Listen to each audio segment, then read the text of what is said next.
प्रयागराज महाकुंभ का समापन हो चुका है। 26 फरवरी को महाशिवरात्रि के अंतिम महास्नान के साथ ही 1.5 महीने चला ये महासमागम भी औपचारिक रूप से संपन्न हो गया। महाकुंभ के पूर्ण होने पर प्रधानमंत्री नरेंद्र मोदी ने एकता का महाकुंभ, युग परिवर्तन की आहट शीर्षक वाला एक ब्लॉग लिखा, जिसमें उन्होंने महाकुंभ के आयोजन से लेकर उसकी व्यवस्था, प्रबंधन और आध्यात्मिकता के साथ साथ राष्ट्रीय चेतना तक का जिक्र किया। पीएम मोदी ने अपने इस ब्लॉग में लिखा कि महाकुंभ संपन्न हुआ, एकता का महायज्ञ संपन्न हुआ। जब एक राष्ट्र की चेतना जागृत होती है, जब वो सैकड़ों साल की गुलामी की मानसिकता के सारे बंधनों को तोड़कर नव चैतन्य के साथ हवा में सांस लेने लगता है, तो ऐसा ही दृश्य उपस्थित होता है जैसा हमने 13 जनवरी के बाद से प्रयागराज में एकता के महाकुंभ में देखा। प्रयागराज में महाकुंभ के दौरान सभी देवी देवता जुटे, संत महात्मा जुटे, बाल वृद्ध जुटे, महिलाएं युवा जुटे और हमने देश की जागृत चेतना का साक्षात्कार किया। ये महाकुंभ एकता का महाकुंभ था, जहां 140 करोड़ देशवासियों की आस्था एक साथ एक समय में इस एक पर्व से आकर जुड़ गई थी। महाकुंभ में युवाओं की भागीदारी पर बोलते हुए पीएम मोदी ने लिखा कि भारत के युवाओं का इस तरह महाकुंभ में हिस्सा लेने के लिए आगे आना एक बहुत बड़ा संदेश है। इससे ये विश्वास दृढ़ होता है कि भारत की युवा पीढ़ी हमारे संस्कार और संस्कृति की वाहक है और इसे आगे ले जाने का दायित्व समझती है और इसे लेकर संकल्पित भी है, समर्पित भी है। अपने ब्लॉग के अंत में पीएम मोदी ने लिखा कि ये एकता का महाकुंभ हमें इस बात की प्रेरणा देकर गया है कि हम अपनी नदियों को निरंतर स्वच्छ रखें, इस अभियान को निरंतर मजबूत करते रहें। 140 करोड़ देशवासियों ने जिस तरह प्रयागराज में एकता के महाकुंभ को आज के विश्व की एक महान पहचान बना दिया, वो अद्भुत है। पीएम मोदी के इस ब्लॉग पर तमाम दिग्गज राजनेताओं की प्रतिक्रिया भी देखने को मिली। महाराष्ट्र के डिप्टी सीएम एकनाथ शिंदे से लेकर बीजेपी सांसद प्रवीण खंडेलवाल तक सबने इस पर अपनी राय जाहिर की। यहाँ पर 144 साल के बाद ये महाकुंभ हुआ है और वहाँ पर त्रिवेणी संगम है, गंगा यमुना सरस्वती का।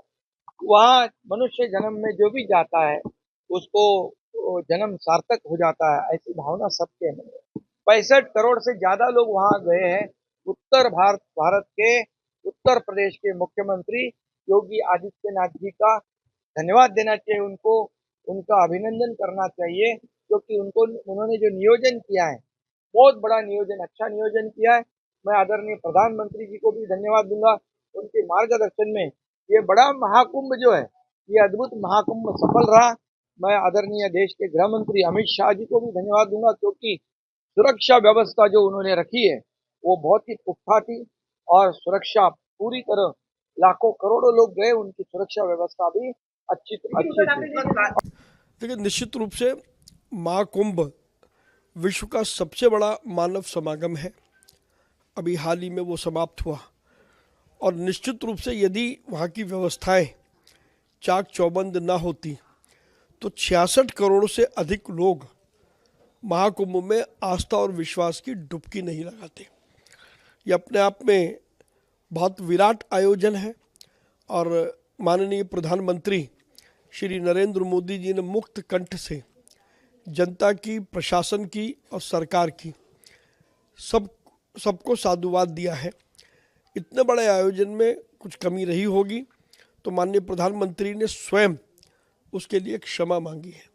मैं समझता हूँ इतनी विनम्रता अपने आप में दर्शाता है कि महाकुंभ ने किस तरीके से भारत का मान न केवल देश में बल्कि विदेशों में भी बढ़ाया। दिल्ली की विधानसभा में कैग रिकॉर्ड पर चर्चा हो रही है।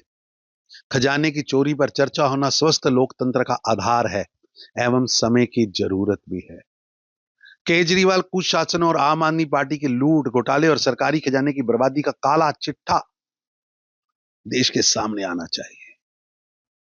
केजरीवाल सरकार ने पाठशाला खोलने के नाम पर दिल्ली को मधुशाला में बदल दिया। उनकी सरकार की कथनी में करनी में जमीन आसमान का अंतर है। भाजपा की दिल्ली की सरकार पूरी तरह प्रतिबद्धता के साथ इस मुद्दे को जनता के सामने लाएगी और सुनिश्चित करेगी कि देश को लूटने वाले, गरीबों को लूटने वाले भ्रष्टाचारियों को कठोर सजा मिले। आतिशी जी बार बार जो बयान दे रही हैं वो लूट खसूट से ध्यान भटकाने के लिए, कैग की रिपोर्ट से ध्यान बटाने के लिए बयानबाजी कर रही हैं। कांग्रेस के नेता अजय कुमार ने भी महाकुंभ पर लिखे पीएम मोदी के ब्लॉग पर प्रतिक्रिया देते हुए कहा कि ये एक बहुत बड़ी बात है। जिन भी श्रद्धालुओं ने वहां गंगा स्नान किया उनको हम प्रणाम करते हैं। एक बहुत बड़ी बात है और सभी श्रद्धालु श्रद्धालु को हम लोग जो भी गंगा में जो जिन्होंने स्नान किया उनको जो हम प्रणाम करते हैं।